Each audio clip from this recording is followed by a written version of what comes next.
Hi guys, Nicole Justice once again from Matt Makes Music, and today we're going to be looking at the One Motion drum machine again. I'm going to show you how to save your work and come back to it next week. So if you look at the tab at the top, the one I'm just highlighting now, I'm going to click on this tab that looks like the tab for File. And it's going to say New Project, Load Project, Save Project, Share as Link, Computer Actions, Member Actions, and Demo Compositions. So when we first start, we're going to go to New Project. It's going to say, are you sure you want to reset everything? You're going to say, okay. And this is going to give you a blank slate to work on. If you look now, your tempo has gone to 80 BPM. So before I show you how to save it, I'm going to put something on the screen just so you know what to save. So number one, I want to look at tempo really quickly with you guys. Now, different genres have different tempos. For this one, we're going to go with 140 BPM. So we're going to click on it. As soon as you click on tempo, you have a bar here. And as you move it up, your tempo will get faster and slower.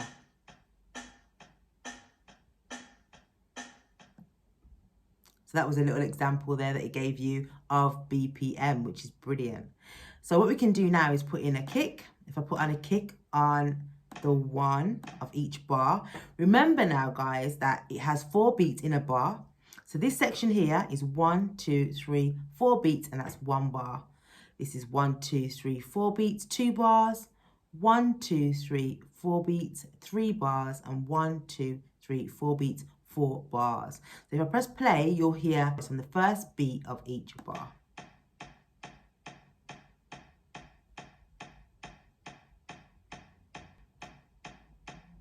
So if I press stop now, I'll take the kick off the 2 and the 4. So we're going to see it as 1, 2, 3, 4.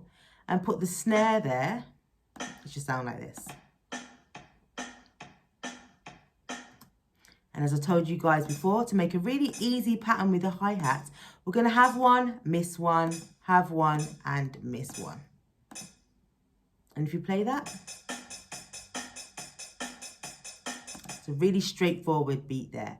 So imagine you wanted to save your work this week and come back to it next week. What you would do is go up to the top bar, the top right hand, just as I'm circling now, this little symbol that looks like file. You're going to click on that. You're going to go to Save Project File this time. And it's going to ask for a name. So we're going to call it Nicole's Drums. And we're going to press OK. And it's now saved as Nicole's Drums. So if I shut One Motion down and come back to it tomorrow, I should be able to load up my drum pattern. And also, you've learned how to change the tempo at the bottom there. So I'll go Save Project File. It's going to say OK. And it's going to save it to my downloads, guys. That's it. So when you press save, it will save your project file to your downloads. Make sure you don't delete it from your downloads folder if you are like me and you like to constantly clear your computer to make sure it's not taking up too much space. But that's where your file will go, just in case you're looking for it next week, guys. So remember, your tempo is just at the bottom. If you click on it, you can go faster or slower.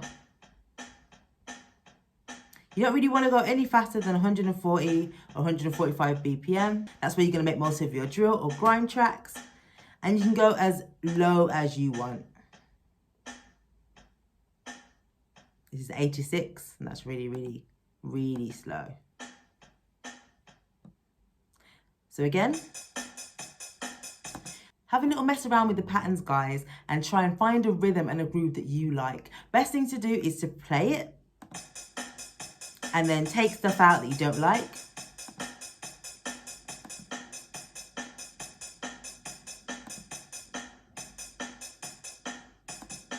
Have a little mess around like that. And just make sure, I'll press stop now, just make sure, guys, that you find a sound that you like and that you're having fun. So you know how to change the tempo and how to save your work. And now I'm going to hand over to Alex, who's going to talk to you about halftime. I'll see you soon. Hi everyone, Alex here. So in this session, we're looking at the difference between halftime and normal time. So we're focusing in on this idea of halftime and how that sounds compared to normal time. So I'm using the really nice drum app called One Motion Still. So up here, let's get into this. I've programmed in a very simple normal time. So we've got our bass drum on the 1 and the 3, and the snare and the 2 and the 4.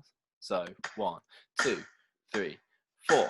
And then on the next screen, if you can see, I've programmed in a very simple half time. So this time we've got a kick drum on the 1 and the snare drum on the 3. So 1, 2, 3, 1, 3, 4. So if I scroll between the two, you can see the difference. We've got the same tempo. So we're always thinking about tempo with drums. We're still at 80 BPM on both. But if I scroll to this half time, you can see the difference between there's your half time and there's your normal time. So there's your half time and there's your normal time. So now what I wanted to do was look at a more interesting beat. So I'm going to scroll to a new drum beat that I've programmed in. We've got some of the themes that we looked at last time. If you can see on the third line down, we've got a hi-hat with some of the notes taken out for some interesting ideas there. And this is a beat that's a normal time. So I'm going to play this for you.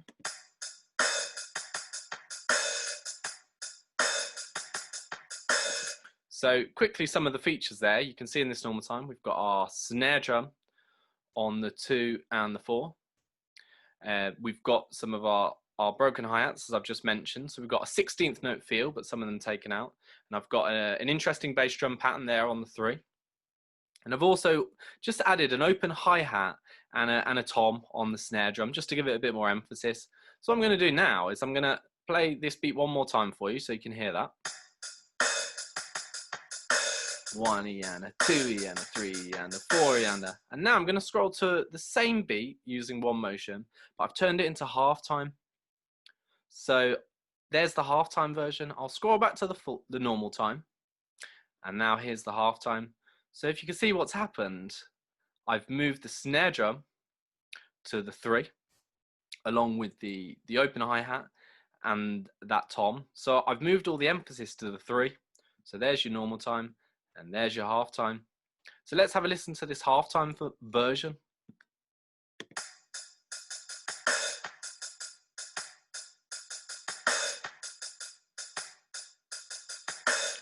So 1 and a 2 and a 3 and a 4 and a 1, 2, 3, 4. So we can just sort of see and hear the difference between our normal time and our half time. So I've put these beats into GarageBand, so I thought I could show you the difference of them playing together, because that's the real interesting thing, is the difference here. So let's listen to the half time after we've heard the normal time. Okay, so I've now put these beats into GarageBand so that you could hear them one after the other. So you could hear the normal time and then the half time. So the half time against the normal time and the difference in how they feel. So let's quickly have a listen to these.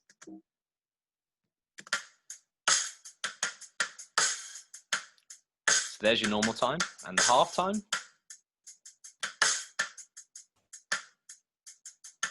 And back into the normal. 1, 2, 3, 4.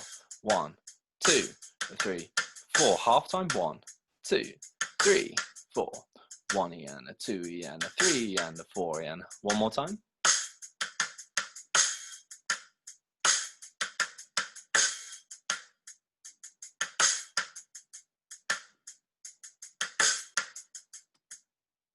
And quickly, another top tip in GarageBand or Logic, if we're using these, on the track list at the top, we've got a button there that says hide arrangement. And so if you press show arrangement, so I have mine shown already, but I've just taken that off and put it back to show you.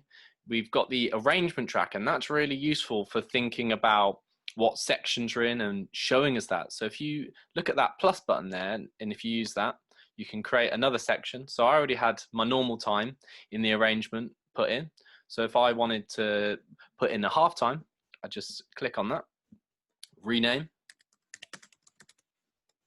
put that to half time. So now I've got my halftime section shown in the arrangement track as well. So that's a really useful feature and something to think about for future sessions as we go forward in these online sessions about different sections and arrangement in a song. So let's hear one last time the normal time and then the halftime.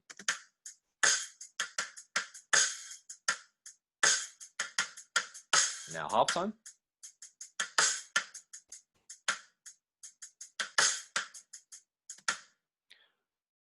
Great. So hopefully that's been useful, and you can have a think about how you might want to use half-time and normal time in your ideas. And I've really enjoyed that, and I'll see you again really soon. Now you've heard from myself and you've heard from Alex. Please do go and experiment with One Motion and let us know if you have any questions or any queries, and we'll look forward to seeing you guys soon. Bye.